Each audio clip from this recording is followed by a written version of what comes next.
오늘 예배를 위해서 최은영 사모님 기도해 주겠습니다.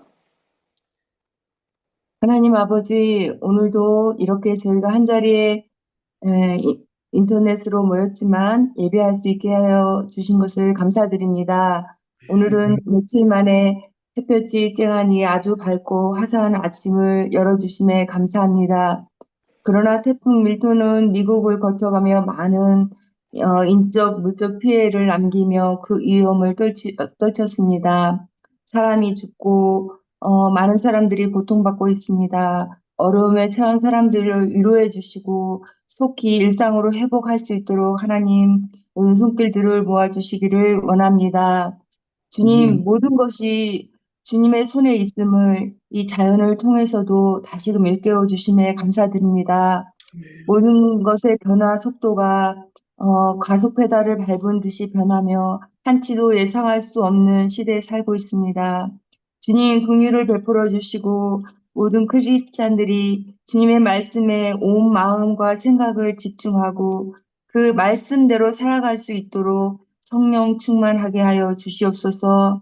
요나처럼 물고기 뱃속까지 내려갔다가 회개하고 돌아오지 않게 하시고 지금 이 순간 깨어 있어 주의 음성에 순종하게 하여 주시옵소서. 이 시간 저희들 주님의 말씀에 온전히 귀 기울이게 하시고 주시는 말씀에 아멘으로 화답하며 말씀대로 살아갈 수 있도록 하여 주시옵소서. 또 그 복음을 전하는 것에 우리의 게으름과 주저함이 없게 하여 주시옵소서. 이 시간 함께 하시는 우리 모든 목사님과 사모님들 축복하여 주시고 영육 간의 강건함 주셔서 더욱 주의 사명을 잘 감당할 수 있도록 인도하여 주시옵소서. 말씀 전하시는 목사님께도 은혜 충만케 하시고 이 모든 말씀 사랑이 많으신 예수님의 이름으로 기도드립니다. 아멘. 아멘. 네, 오늘은 신명기 24장 19절 말씀을 통해서 이런 이웃이 됩시다. 이 세 번째 말씀을 같이 나누겠습니다. 제가 본문 말씀 읽고 말씀을 나누겠습니다. 네가 밭에서 곡식을 벨 때에 그 한 뭇을 밭에 잊어버렸거든 다시 가서 가져오지 말고 나그네와 고아와 과부를 위하여 남겨두라. 그리하면 내 하나님 여호와께서 내 손으로 하는 모든 일에 복을 내리시리라. 아멘. 그러니까 저가 지금 계속 이제 이런 이웃이 됩시다라는 말씀을 가지고 말씀을 나누고 있는데요. 우리가 지난번에 그 신명기가 뭔가 이제 두 번째 계명이라고 말씀드렸죠. 그래서 이스라엘 백성들이 이제 약속의 땅 가나안을 앞에 두고 모세가 마지막 그의 설교를 하는 내용이고 이 신명기 후반부는 이제 진짜로 마지막 어떻게 보면 모세가 이스라엘 백성들에게 꼭 당부하고 싶은 그런 핵심되는 내용의 말씀을 이제 다시 한번 이야기를 하고 있는 것이라고 볼 수 있죠. 그래서 여기에서는 이제 오늘 읽었던 본문에서는 밭에서 곡식을 벨 때라고 이제 이렇게 시작을 하고 있는데 이 앞에 이제 24장 6절부터 이웃과의 관계에서 우리가 어떤 사람이 되어야 되나 하는 것을 계속해서 말씀을 해주고 있습니다. 아, 우리 이웃들이 이제 도움이 필요할 때 우리가 어떻게 도와줘야 되나? 24장 6절에 보니까 사람이 맷돌이나 그 윗짝을 전당 잡지 말지니 이는 그 생명을 전당 잡음이니라 그랬습니다. 어떤 사람이 내게 도움을 요청할 때 내가 그 사람을 어떻게 도와줘야 되나? 이렇게 성경이 이제 문제를 내놓고 이제 답을 주는데요. 맷돌이나 그 윗짝을 전당 잡지 말라고 합니다. 맷돌은 이제 곡식을 갈아 먹는 거잖아요. 그런데 그것을 가지고 가면 이제 곡식을 어떻게 해서 먹을 수 없는 상황. 그러니까 끼니를 굶을 수밖에 없는 상황이 되니까 아무리 그 사람이 내게 도움을 요청해도 그 생명을 해하는 그런 것은 내가 내 손으로 잡고 이거를 흔들지 말아라. 그런 뜻이지요. 어떻게 보면 야 네가 나한테 도움을 받으려면 나한테 이 정도는 해야 되는 거 아니야? 뭐 그런 거 있잖아요. 그런 요구를 할 수 있는데 성경은 그 요구의 한계를 딱 정하고 있습니다. 그러니까 그것도 뭐냐면 그 맷돌이나 윗짝을 전담 잡지 말라고 한 것처럼 그 사람의 생명을 잡고 이렇게 흔들지 말라는 거예요. 그건 또 한 가지는 무슨 얘기냐면 네가 남을 돕는다고 해서 교만할 것이 없다. 그 돕는 것은 뭐냐면 우리가 하나님으로부터 받은 가장 기본적인 그 믿음의 발로가 바로 이웃을 섬기고 사랑하는 거라는 거죠. 이웃을 섬기고 사랑하는 일이 특별한 일이 아니라 그것은 누구나 마땅히 하나님의 사람으로 해야 되는 마땅한 일이기 때문에 그거 가지고 어깨에 힘주지 마라. 그런 거죠. 또 7절에 보니까 사람이 자기 형제 곧 이스라엘 자손 중 한 사람을 유인하여 종으로 삼거나 판 것이 발견되면 그 유인한 자를 죽일지니 이같이 하여 너희 중에서 악을 제할지니라. 유인하다는 말은 이게 유괴하다는 말이죠. 그러니까 결국에 인신매매하는 겁니다.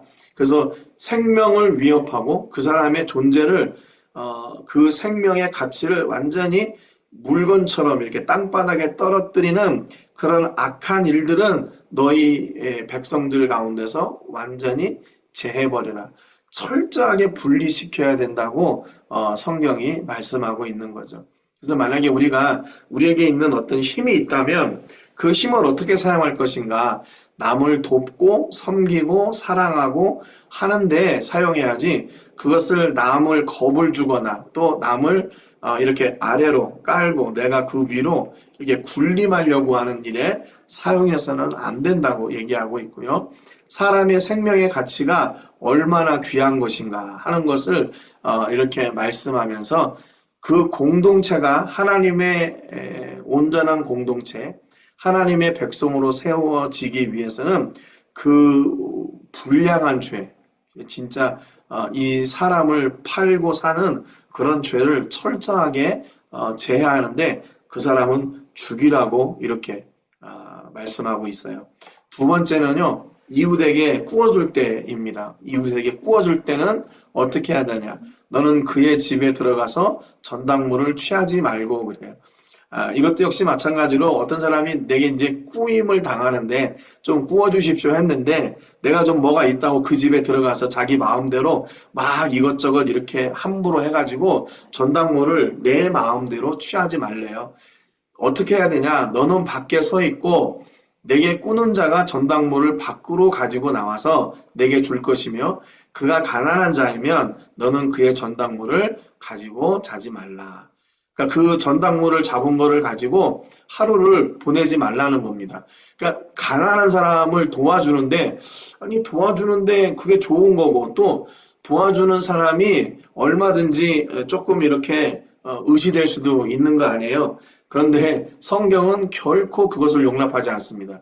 어떻게 하냐면 도와줄 때 상대방의 인격을 철저하게 보호해야 돼요. 상대방의 마음 상해하거나 또 그 사람을 이렇게 무시하거나 아니면 그 사람이 그것 꾸은 것으로 인해서 더 큰 고통을 당하게 되지 않도록 그것을 잘 보호하라고 이렇게 말씀하고 있는 거죠. 성경은 그래서 우리에게 인격적인 신앙을 요구합니다. 그래서 내가 가지고 있고 내가 많고 내가 힘이 있고 능력이 있기 때문에 당신은 내 앞에 들어와서 내가 시키는 대로 해. 뭐 이런 게 아니라 하나님은 또 동등한 입장에서의 하나님의 백성으로 우리를 바라보고 있는 거죠. 그래서 어느 한 생명이라도 어느 한 사람으로 인해서 상처받거나 또 무시를 당하거나 그러지 않기를 원하시는 거예요. 그래서 이것도 남에게 이웃에게 구워줄 때 절차를 그리고 그 사람의 상대방의 마음을 잘 이렇게 다스리고 관리해야 된다는 겁니다.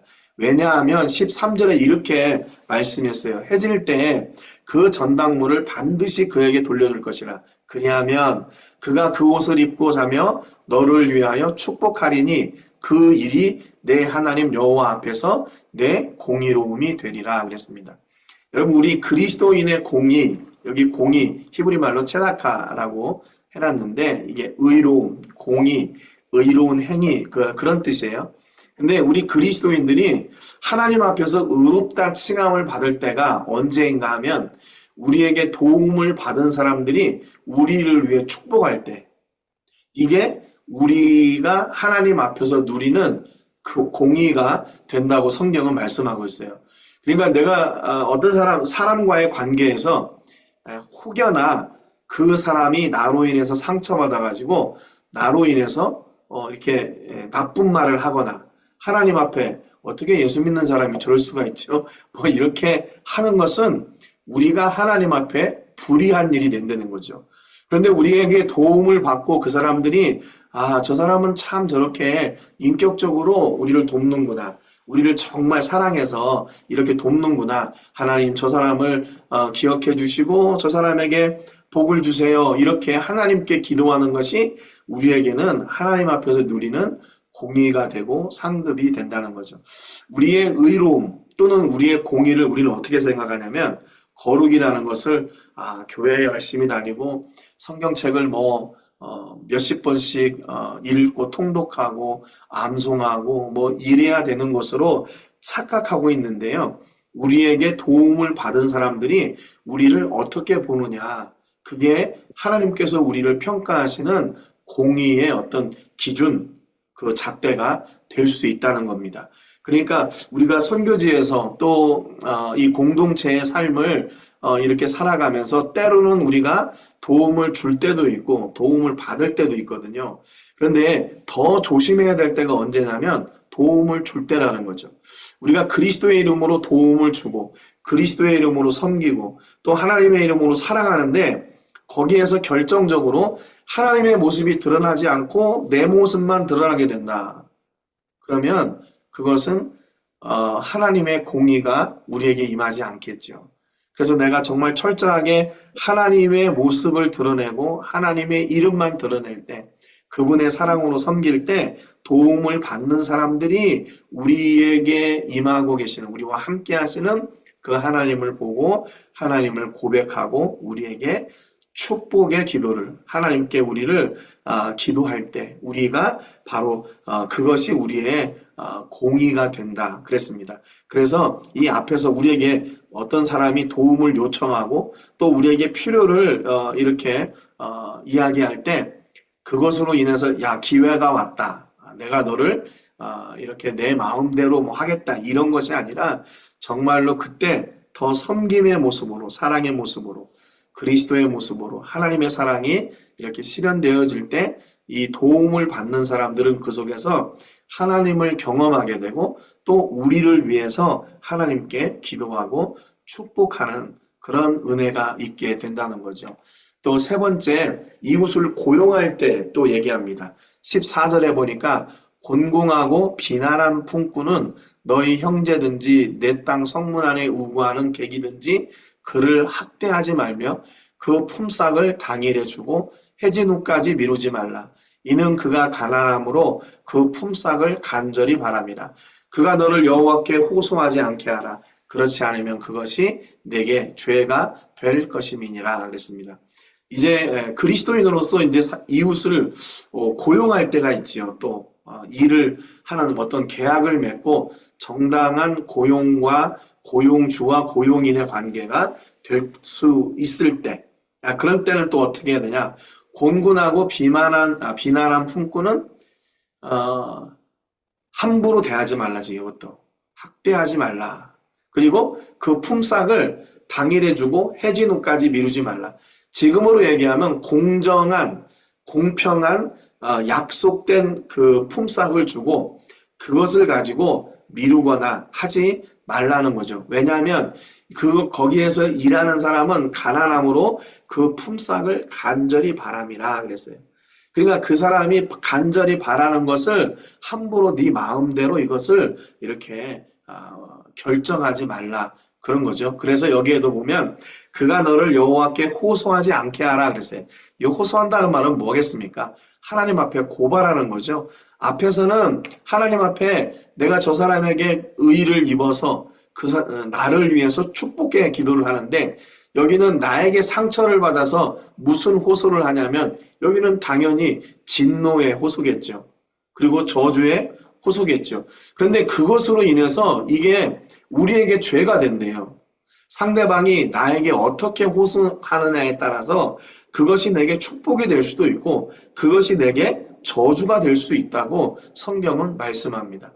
참 그러니까 우리가 내가 도움을 주고 또 내가 고용을 하고 월급을 주는데도 조심스러워야 된다는 겁니다. 내가 주인이고 내가 높은 사람이니까 너는 내 말 들어야지. 당연히 그래야지. 야, 이런 상하, 수직 관계를 원하시는 게 아니라 하나님이 우리에게 말씀하시는 거는요. 공동체예요. 공동체. 신앙의 공동체.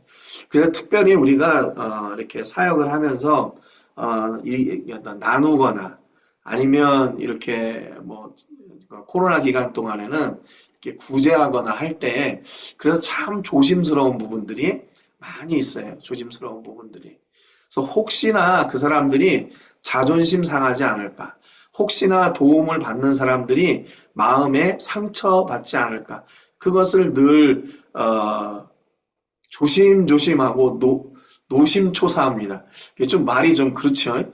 돕는데 뭐 도와주는데 뭐 그럴 필요가 뭐 있어요. 이렇게 생각하지만 그들은 돕는 중에 우리와 함께 하시는 하나님을 봐야 되기 때문에 그래서 그게 조심스러운 거거든요.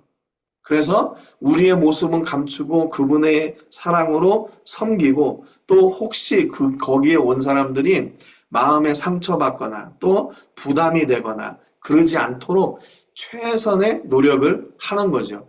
저희가 지금 사역지에서 화요일 날 도시락 나눔 사역을 하고 있는데 이제 4년째 돼가고 있거든요. 그런데 처음에 한 1, 2년 정도는 우리가 도시락을 나누면서도 우리의 기대는 뭐겠어요? 거기 오신 분들이 교회까지 이제 오는 게 그 목표겠죠. 그래서 아무튼 저희들이 이거 나누면서 굉장히 조심스러워했어요. 그래서 아무튼 나누는 것에 중심을 두고 했는데 한 3년 차 되니까 한 가정, 한 사람 이렇게 오더라고요. 그래서 올해는 그래도 한 서너 가정이 화요일 날 도시락을 받으러 오다가 교회로 이렇게 들어오게 되고 연결이 되게 되는 그런 과정을 겪고 있어요. 그러니까 이게 참 조심스러운 부분이 있는 거죠. 만약에 뭐 물론 우리 현지 성도님들 가운데는 좀 그런 분도 있었대요. 막 이렇게 줄 서는 도시락 받으러 오는 사람들한테 막 몰래스트하고 그런 분도 있었다고 그래요. 그래서 아무튼 저희가 말씀을 통해서 우리 성도님들을 먼저 잘 가르치고 이래서 좀 많이 다듬어지긴 했는데 예, 도와주면서도 우리가 조심해야 될 부분이 있다는 겁니다. 그래서 성경이 특별히 연약한 자라고 얘기하는 이렇게 부류가 있어요. 여기 보면 24장 17절에 너는 객이나 고아의 송사를 억울하게 하지 말며 과부의 옷을 전당 잡지 말라 그랬습니다. 특별히 연약한 사람들을 누구라고 칭하고 있냐면 객이나 고아나 과부라고 그랬어요. 이 사람들의 공통점은 뭐냐면요. 기댈 데가 없어요. 또 어디 도와줄 사람을 찾기가 힘든 사람들입니다. 어떻게 보면 공동체 사회에서 홀로서기를 해야 되는 사람들이에요. 객도 그렇죠. 이 사람들은 여기가 본향이 아니라 그냥 잠시 들렀다 가는 곳이기 때문에 누가 도와주지 않으면 할 수 없는 사람들. 고아도 역시 마찬가지고 과부도 역시 마찬가지고 어디 이렇게 기댈 데가 없는 사람들이에요. 그런데 만약에 그들이 법 앞에서도 정당하게 평가를 받지 못하고 판결을 받지 못하면 그 사람들은 진짜로 도와줄 사람이 없는 거죠. 그래서 마지막 송사를 억울하게 하지 말고 옷을 전당 잡지 말고 그들을 잘 보호하고 지키도록 하는 것이 뭐냐? 하나님의 백성들의 해야 될 일이라는 겁니다. 지금 앞서도 말씀드렸지만 이 신명기는 가나안에 들어가서 이스라엘 백성들이 어떻게 살아야 되나 하는 것을 지금 가르쳐주고 있는 거잖아요.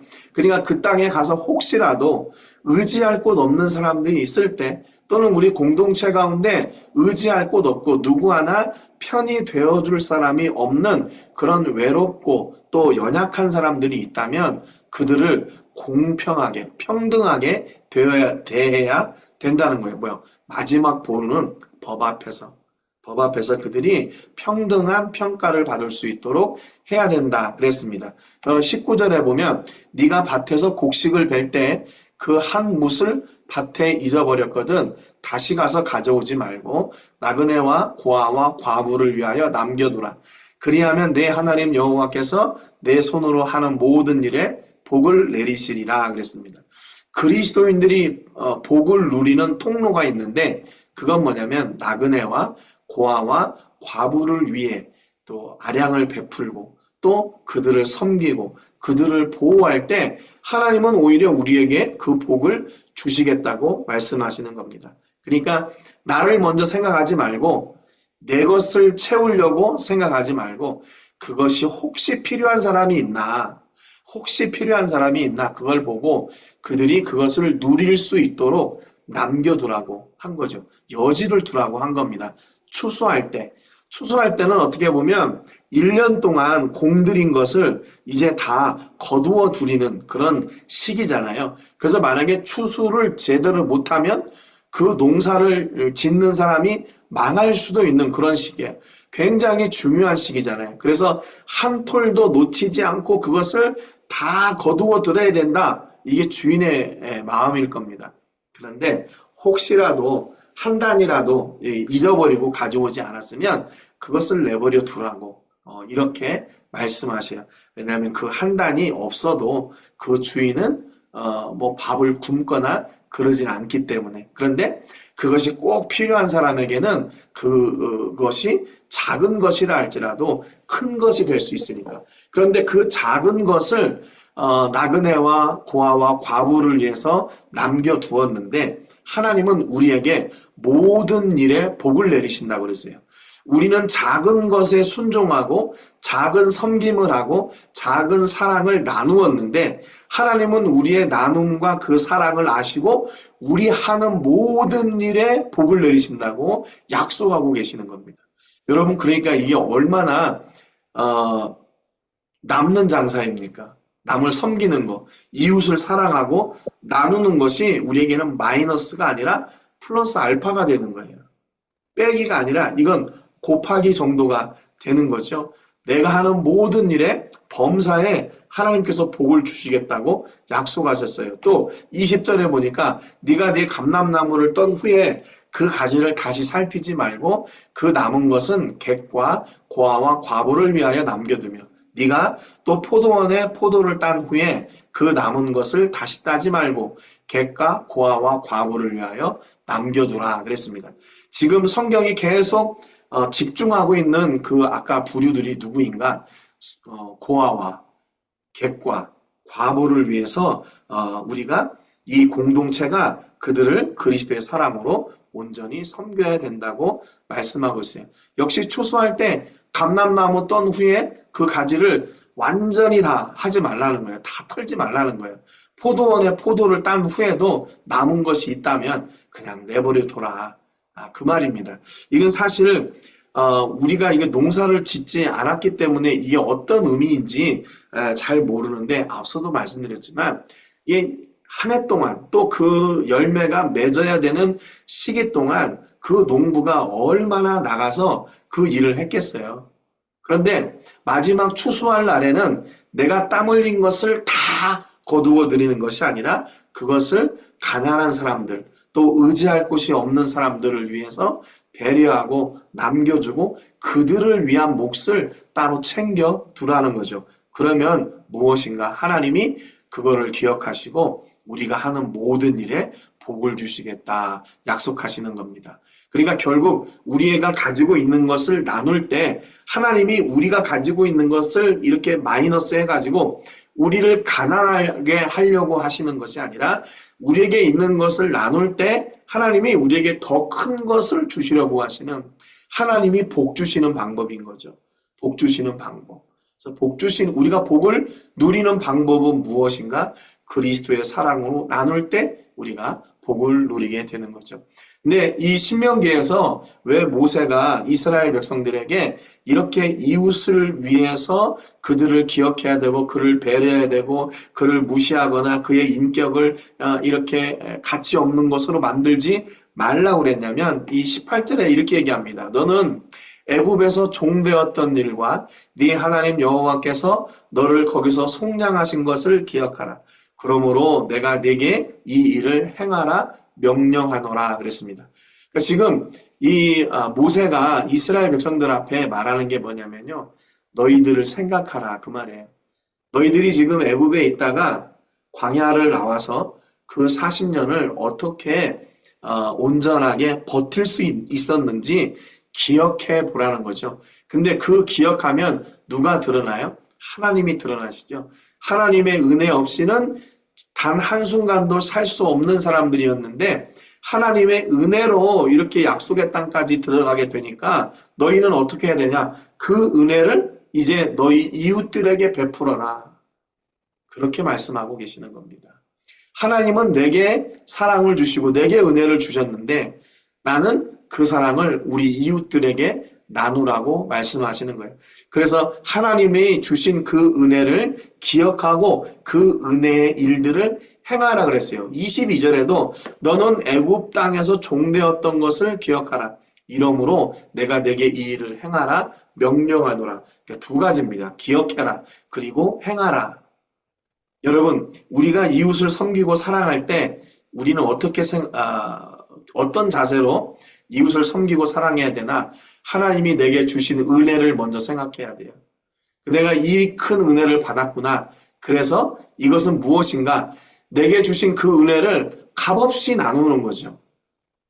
그러니까 앞서도 얘기했듯이 남이 내게 도움을 요청할 때, 또 뭘 구워달라고 할 때, 또 남을 고용할 때 그렇게 어깨에 힘주고 그 사람은 약자, 나는 강자, 나는 높은 사람, 그 사람은 낮은 사람 이렇게 생각하고 취급하지 말라는 겁니다. 왜냐하면 하나님이 먼저 내게 그 은혜를 주셨기 때문에. 그래서 나눌 수 있다는 것은 무슨 얘기냐면 반대로 내게 이미 그 하나님께서 주신 것이 채워져 있다는 거예요. 하나님께서 내게 먼저 주시고 그것을 나누라고 하시는 거지 내가 먹을 것도 없고 입을 것도 없고 내가 무슨 아무런 그런 방향이나 어떤 그런 것 어떤 그 재산, 재물 뭐 이런 것들이 없는데 없는 중에 그냥 나누라 그렇게 말씀하시는 게 아니거든요. 하나님은 나누는 자들에게 복을 주시겠다 말씀하셨어요. 모든 하는 일에 복을 주시겠다 약속하셨으니까 그 약속을 붙잡고 내게 주신 그것을 있는 만큼 나누면 되는 거죠. 그러면 하나님께서 또 우리를 기억하시고 그 섬김과 봉사의 사랑에 더 큰 것을 채워 주신다는 겁니다. 우리는 하나님의 종으로 부름 받은 사람들이고 또 우리 삶의 현장에서 끊임없이 이 사랑을 사랑으로 섬기고 사랑을 베풀고 사랑을 나누어야 되는 통로들입니다. 그때 우리가 어떤 마음을 가져야 되나 늘 겸손하게 또 도움을 받는 사람이 혹시 마음의 상처를 받거나 그 사람이 부담이 되거나 그러지 않도록 우리가 좀 더 성숙한 하나님의 사람으로 도울 때도 감사와 기쁨으로 도울 줄 아는 그런 은혜가 있기를 주님의 이름으로 축복합니다. 기도하겠습니다. 하나님 아버지 감사드립니다. 오늘 말씀을 통해서 우리가 이웃을 섬길 때 어떤 마음으로 또 어떤 자세로 섬겨야 하는지 말씀을 통해 배웠습니다. 하나님, 우리에게 주신 그 은혜를 기억할 때 하나님께서 미리 우리에게 주신 복이 생각날 때 이것을 나눌 수 있다면 우리가 그것을 남을 낮게 여기고 우리가 높아지고 또 우리가 더 나은 사람이라고 교만할 수 있겠습니까? 하나님은 먼저 그 은혜를 생각하라고 했습니다. 그리고 그 은혜를 따라 행하라고 말씀하셨습니다. 하나님, 이 섬김의 삶을 통해서 하나님께서 예배해 주시고 하나님께서 부으시고 하나님께서 채워주시는 만사의 형통의 복이 우리 모든 공동체 위에 임하게 하여 주시옵시고, 우리가 하나님의 말씀을 따라 순종하여 사랑하고 섬기고 나눌 때 하나님께서 우리에게 복 주시는 놀라운 은혜를 경험하고 간증하는 주인공들이 되게 해 주옵소서. 하나님 앞에서 우리는 모두 하나님의 백성인 것을 잊지 않고, 우리가 섬길 수 있다면 그것이 감사하고, 우리가 나눌 수 있다면 하나님께서 이미 우리에게 주신 것이 있기에 더욱 감사할 일인 것을 고백합니다. 우리 모든 공동체 가운데 하나님의 놀라운 은혜와 복을 주시고, 우리가 그리스도의 사랑으로 섬기는 그런 통로가 되어야 될 하나님의 종들이 된 것을 감사합니다. 섬김의 현장에서 우리 성령님 동행하여 주시고, 섬김의 현장에서 하나님의 사랑이 실현되어지게 하시고, 그 하나님의 사랑으로 말미암아 예수 그리스도가 증거되고, 예수님을 모르는 사람들이 그 사랑으로, 그 구원으로, 그 은혜로 예수를 알고 그들의 교회로, 생명으로 인도되어지는 통로가 되게 해 주옵소서. 오늘도 귀하신 은혜 주신 것을 감사드리고 예수님의 이름으로 기도합니다. 아멘.